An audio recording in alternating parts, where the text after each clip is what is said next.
It all began on a freezing night when my wife stepped out of our bedroom, dressed far too elegantly for the hour.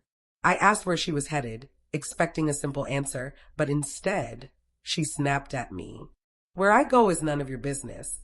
Her words cut sharper than I could admit, and the way she dismissed me made me feel like a stranger in my own home, despite our years of marriage. Even after she slammed the door, her voice lingered in my mind. I tried to tell myself she was just upset, maybe going out to clear her head with friends, yet a nagging doubt settled deep in my chest. I paced the living room, restless, the hours crawling by. Midnight passed. 1 o'clock came and went. By 3 in the morning, the shrill ring of my phone shattered the silence. My hands trembled as I answered. A man's voice, hurried and tense, urged me to come quickly. My wife had been drinking, he said, and something had gone wrong. His words were rushed, fragmented, but the message was clear. She was in trouble. Without hesitation, I grabbed my keys and drove into the night.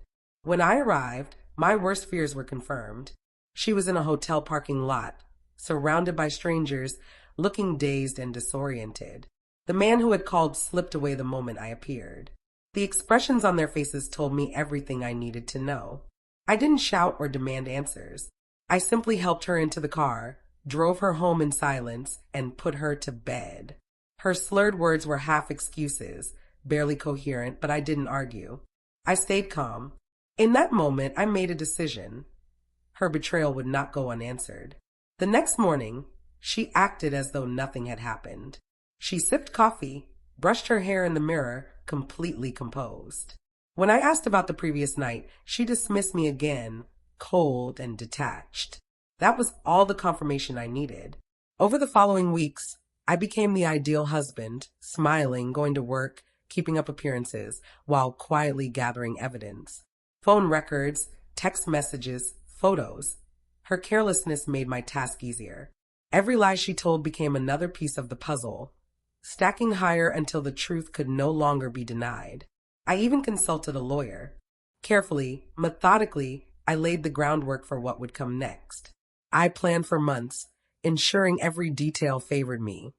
The house, the savings, even the car, all legally mine. I waited, not from hesitation, but because I wanted the moment to be perfect, final. One Friday night, she casually announced she was going out again.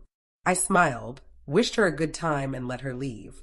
The second the door closed, I set everything in motion. By the time she returned, unsteady and wearing a perfume that wasn't hers, I was already at the dining table with the folder waiting. She froze when she saw me. Without a word, I pushed the folder toward her. "It's your business now," I said, my voice calm. The color drained from her face as she opened it.